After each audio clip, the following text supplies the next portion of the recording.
জামাত ইসলাম একটি রাজনৈতিক দল। এর আগে আমাদের সঙ্গে জোটে ছিল। এখন সময়ের পরিক্রমায় জামাতে ইসলাম তারা নিজেরাই 10 দলীয় জোট করেছে, 11 দলীয় জোট করেছিল বোধহয়। একটা দল বোধহয় নেই এখন, তাদের 10 দলীয় জোট। এটা করে তারা এখন নির্বাচন করছে। গণতান্ত্রিক ব্যবস্থায় যে কোনো দল নির্বাচন করতে পারে, তাতে আমাদের মোটেই অন্যভাবে দেখার বিষয়টি নেই।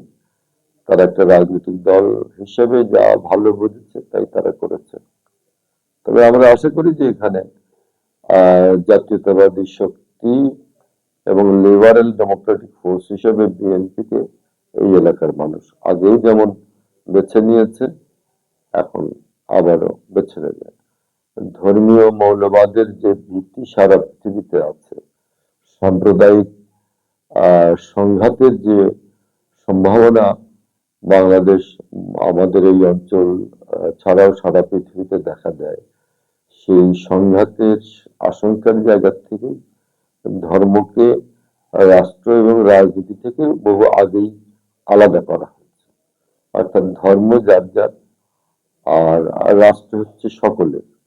এই অমেয় বাণী, এটার ভিত্তিতেই একটা গণতান্ত্রিক দর্শন পৃথিবীতে রচিত হয়েছে। সেই গণতান্ত্রিক দর্শনের ভিত্তিতেই আমরা মনে করি এখানে আহ যে কোনো ধরনের সাম্প্রদায়িক সম্প্রীতি বিনষ্ট করতে পারে, যে কোনো ধরনের সাম্প্রদায়িক শঙ্কা তৈরি করতে পারে, এরকম কোনো সুযোগ এইখানকার মানুষ দেবে না।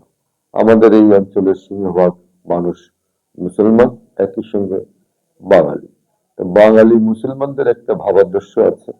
বাঙালি মুসলমানরা সবসময় বাঙালি গোটা জাতি এবং বিভিন্ন জাতি, বিভিন্ন বর্ণ ধর্মের মানুষের সঙ্গে মিলেমিশে থাকার একটা দীর্ঘদিনের সংস্কৃতি তারা কিন্তু লালন করে।